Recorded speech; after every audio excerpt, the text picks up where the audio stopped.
Senhores deputados, senhor deputado, senhores presidentes de Câmara e Assembleias Municipais, senhores presidentes de junta, senhores deputados municipais e de juntas de freguesia, estimados colegas das Comissões Políticas Distrital e das Conselhias de Porto Alegre, Trabalhadores Sociais-Democratas, JST, Comunicação Social, também já estivemos com ela, companheiros e companheiros. Quero dizer, em primeiro lugar, de facto foi uma sorte eu hoje estar aqui com o Dr. Manuel Castro Almeida, porque tenho a vida muito facilitada, porque ele, sendo um orador excepcional e conhecendo muitíssimo bem a matéria com que hoje vamos tratar, facilitou-me de facto a minha intervenção para fazer aqui junto de vós em Porto Alegre.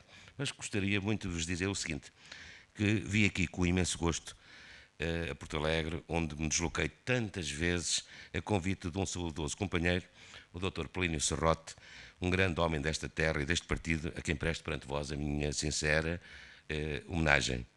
Eu também estive aqui vários anos ligados a este distrito, do ponto de vista empresarial, quando me tornei sócio do Laboratório de Análises Clínicas Amaia, mas não só por isso, por muitos amigos que tenho aqui, não só em Porto Alegre como noutras terras do Alentejo, do Alto Alentejo, me dão o gosto acrescido por ter o privilégio de convosco hoje poder conviver nestas jornadas designadas de caminho para o crescimento e o emprego. E trago-vos do Presidente do Partido, do Dr. Pedro Passos Coelho, uma mensagem de reconhecimento pela mobilização que tem havido dos nossos militantes e apoiantes e que tem sido eles a energia que o Governo tem necessitado para levar em frente as reformas necessárias ao país, para ter cumprido com o memorando da Troika, para resgatar a confiança nos governantes portugueses e em Portugal, porque sem o apoio e o sacrifício dos militantes e apoiantes, sacrifício que atingiram todos os portugueses, não teria sido possível retirar Portugal do fosso ou do pântano onde o Partido Socialista nos tinha colocado. Esse mesmo Partido Socialista, que nos colocou à beira da desgraça e que tanto tem desajudado Portugal nos últimos anos, teve uma liderança que a tudo dizia não. E o novo líder a tudo diz nada. Dizia esta semana, apesar de, vai dizendo alguma coisa, mas vão ver o sumo dessa alguma coisa que ele diz. Numa crónica, dizia esta semana, numa crónica que escreveu no Jornal Público, o insuspeito professor Correia de Campos, ministro socrático da Saúde e colega do governo de António Costa, o seguinte: o PS continua convencido que o poder lhe vai cair nas mãos como fruta madura. E continua: o PS não encontrou melhor notícia para iniciar o ano político que uma proposta legislativa para a adoção e procriação medicamente assistida para casais homossexuais. E adiantava: realmente um problema central da vida dos portugueses. É com isto que o Partido Socialista se preocupa. E mais adiante, o professor Correia de Campos acrescentava: a vitória nas eleições está longe de adquirida, mesmo na versão frustrante de simples maioria.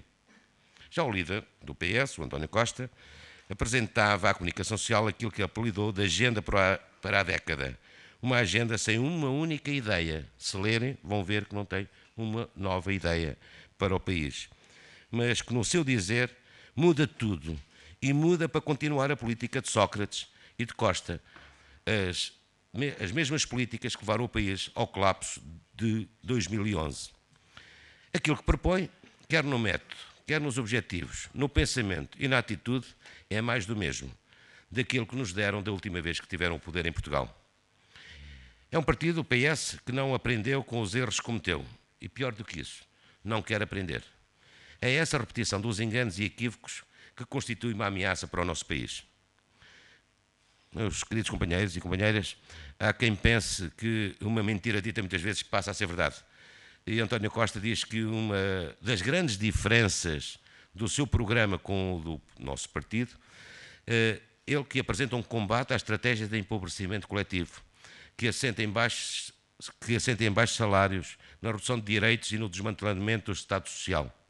Mas esqueceu-se de dizer, nessa mesma agenda da década, esqueceu-se de dizer que foi ele e o Partido Socialista que congelaram o salário mínimo e que assinaram com a Troika esse congelamento por 3 anos. Esqueceu-se de dizer que foi ele e o Partido Socialista que congelaram as pensões mínimas e rurais. E também se esqueceu que foi ele e o PS que eliminaram o quarto e quinto escalão da Abono de Família e que foi ele e o PS que criaram a maior ameaça ao Estado Social na nossa história democrática com a falência de Portugal. Se bem se recordo, uma das primeiras medidas que o PSD tomou quando foi para o governo foi exatamente descongelar as pensões mínimas. Em verdade, foi o nosso governo, hoje, e aqui também representado pelo Sr. Secretário de Estado do Desenvolvimento Regional, Dr. Castro Almeida, que trouxe nova esperança a Portugal, proporcionando uma forte recuperação dos rendimentos dos portugueses, seja através do aumento das isenções do Serviço Nacional de Saúde para mais 700 mil portugueses do que no governo socialista. Muitas vezes disse isto, tenho ouvido isto, este governo aumentou as taxas moderadoras, mas a verdade é que há hoje mais 700 mil portugueses que não pagam taxas moderadoras do que na época do governo socialista. Foi este governo que fez o aumento do salário mínimo nacional, seja no aumento líquido também do número de postos de trabalho, como vimos ainda agora aqui neste filme. Nos últimos 12 meses houve um aumento líquido de mais de 200 mil novos postos de trabalho. E seja também, foi este governo que fez também os aumentos das pensões únicas, rurais e sociais, que beneficiaram mais de 1.100.000 portugueses. Seja pelo aumento do PIB, pois também estamos pelo quarto trimestre consecutivo com crescimento homólogo positivo. Seja também pelo aumento significativo das exportações, como vimos há pouco. Aumentámos desde 2010 em 35%. E também, há bocadinho o filme também o dizia, o número de empresas que no dia-a-dia são criados são hoje o dobro e, em alguns casos, o triplo daquelas que fecham. E a isenção do IRS atinge mais de 120 mil famílias. Os incentivos à natalidade e os benefícios para as famílias numerosas foi uma promessa de Pedro Passos Coelho no último Congresso. E o Orçamento de 2015 já o contempla. E é assim, meus amigos, que o nosso Governo trabalha e se o caminho tem sido difícil, temos dados que nos apontam para dias menos nebulosos, mas o rigor, a honestidade e a competência têm que continuar para que o nosso futuro e o dos nossos filhos seja melhor e não haja necessidade de uma nova intervenção externa. O PSD tem governado durante a maior crise da história da democracia portuguesa e fê-lo com grande sentido de patriotismo, de nobreza, de rigor e de firmeza, que permitiu prescindir da última tranche da Troika, e não foi porque não precisássemos ainda dela, mas devido à credibilidade internacional angariada nos últimos 3 anos, pôde Portugal financiar-se nos mercados a um juro muito inferior àquele que o PS tinha negociado com a referida Troika. E há 2 dias, a Sra. Ministra das Finanças veio dizer-nos o seguinte, que vai antecipar o pagamento ao FMI em 28 mil milhões de euros. Porquê? Porque tem condições melhores de financiamento. Isto deve-se exclusivamente à credibilidade que este Governo tem e que o nosso Primeiro-Ministro tem nas instâncias internacionais. E isto é que é ultrapassar a grave crise que os socialistas ofereceram aos portugueses, é iniciar uma nova vida mais justa e mais favorável e mais venturosa. Os portugueses merecem que os próximos anos tragam mais rendimento para as famílias e que se mantenha a recuperação económica. Eu acredito que vamos conseguir. E acredito que os portugueses, nas próximas eleições legislativas, reconheçam quem trabalhou para evitar a bancarrota e penalizarão aqueles que propõem, outra vez, velhas ilusões e novos delírios que nos levariam a um novo 2011 de Costa e Sócrates. Viva Porto Alegre, viva o PSD. Obrigados.